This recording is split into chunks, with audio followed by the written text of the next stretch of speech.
मुझे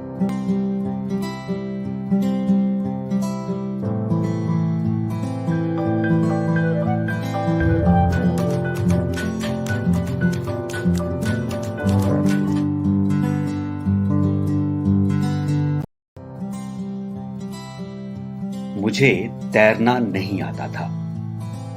मुझे तरबूज बहुत पसंद थे। सावित्री मेरे लिए नदी के उस पार तैरकर तरबूज लाया करती। ये वो किससे कह रहे थे मुझे नहीं पता। उनकी आवाज धीमी होते होते गुम हो गई थी आखिर में। मैंने अपना सिर अपनी किताब से नहीं उठाया।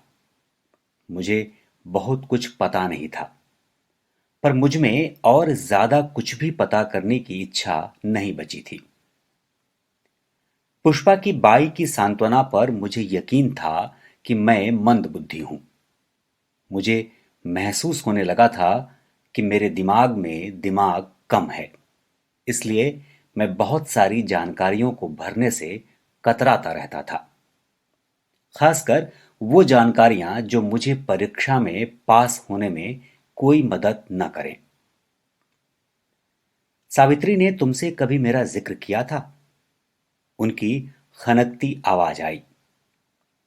मैंने उन्हें देखा तो वो खिड़की से बाहर देख रहे थे। चाय खत्म हो चुकी थी। कप अभी भी उनके हाथों में ऐसे था मानो उसमें चाय अभी भी हो। मैं उन्हें ताकता रहा। तभी वो पलटकर बोले, मतलब तुम्हारी नानी, माताजी? नहीं, मैंने कहा, और देखा कि उनके माथे पर बल पड़ने लगे थे। उन्होंने अपना चेहरा नीचे किया जहां खाली कप था। वहां वो बहुत देर तक नहीं टिक पाए। उन्होंने वापस मुझे देखा। वो वापस आएगी। वो ऐसे नहीं जा सकती। कुछ बलगम सा उनके गले में फंस गया था।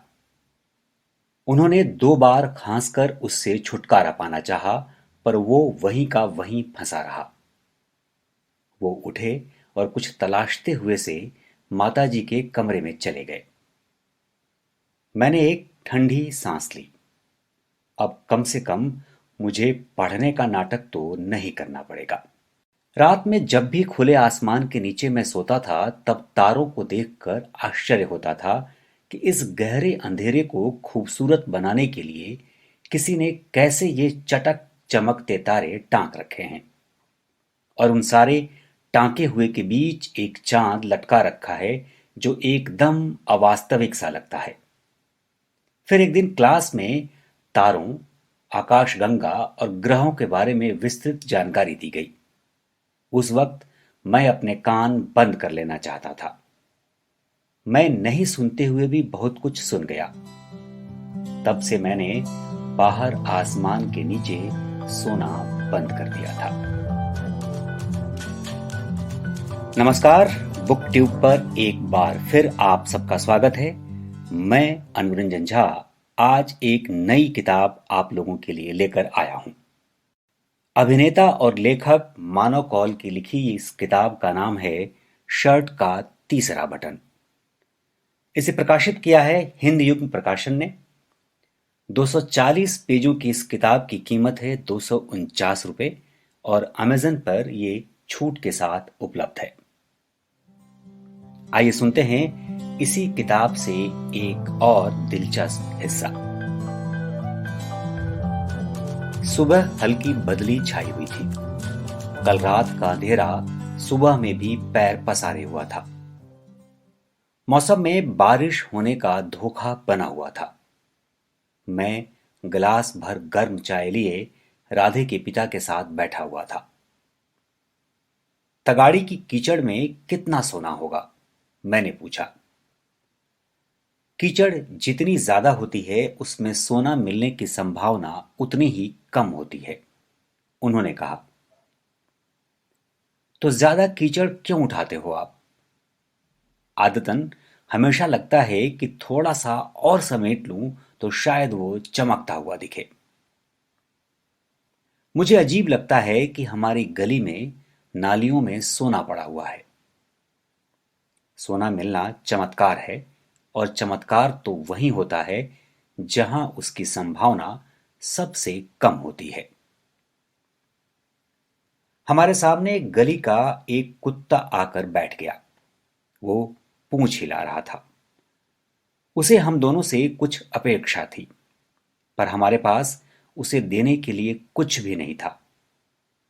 तभी राधे के पिता ने अपनी जेब से रुमाल की गठरी निकाली और उसमें से एक रोटी का टुकड़ा उसे दे दिया।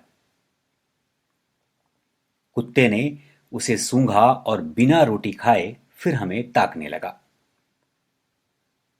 आज चाय में शक्कर नहीं डाली तुमने ठीक से? गलती हो गई। वो चाय का दूसरा घूंट लेने को थे कि रुक गए। उन्होंने मुझे देखा। मैं समझ गया वो मेरे सवाल का इंतजार कर रहे हैं। मेरे नाना अजीब है ना?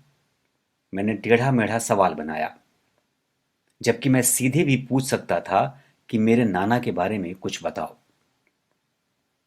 कबीर दास, उन्होंने एक गहरी सांस छोड़ते हुए कहा।